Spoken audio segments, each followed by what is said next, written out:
शिरोळ शहरातील अमृत 2.0 पाणीपुरवठा योजनेतील त्रुटी दूर करून नागरिकांच्या हरकती आणि सूचनांनुसारच काम करण्यात यावं अशी एकमुखी मागणी नगरपालिकेच्या सर्वपक्षीय बैठकीत करण्यात आली। जिल्हाधिकाऱ्यांच्या निर्देशानुसार झालेल्या या बैठकीत नागरिकांनी योजनेतील अनेक त्रुटींचा पाढा वाचला।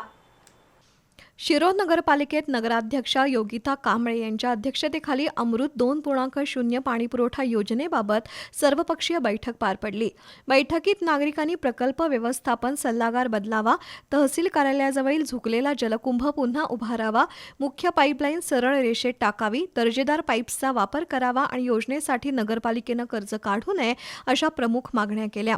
दरम्यान नागरिकांच्या सर्व हरकती आणि सूचनांचा विचार करूनच योजना पूर्ण केली जाईल।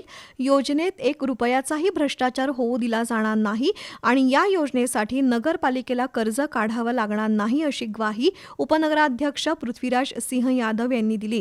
बैठकीला दत्त साखर कारखान्याचे संचालक दरगू गावडे, माजी उपसरपंच प्रताप पाटील, माजी सरपंच गजानन संगपाळ, राहुल यादव, पंडित काळे, धनाजी चुडमुंगे, आनंदराव माने देशमुख, अजय पाटील, नगरसेवकांसह कार्यकर्ते आणि नागरिक उपस्थित होते। दरम्यान शिरोळ शहराच्या अमृत 2.0 पाणीपुरवठा योजनेतील त्रुटींवर नागरिकांनी थेट प्रशासनाचं लक्ष वेधलंय। आता नागरिकांच्या सूचनांनुसार या योजनेत बदल होणार का याकडे शिरोळकरांचं लक्ष लागलंय।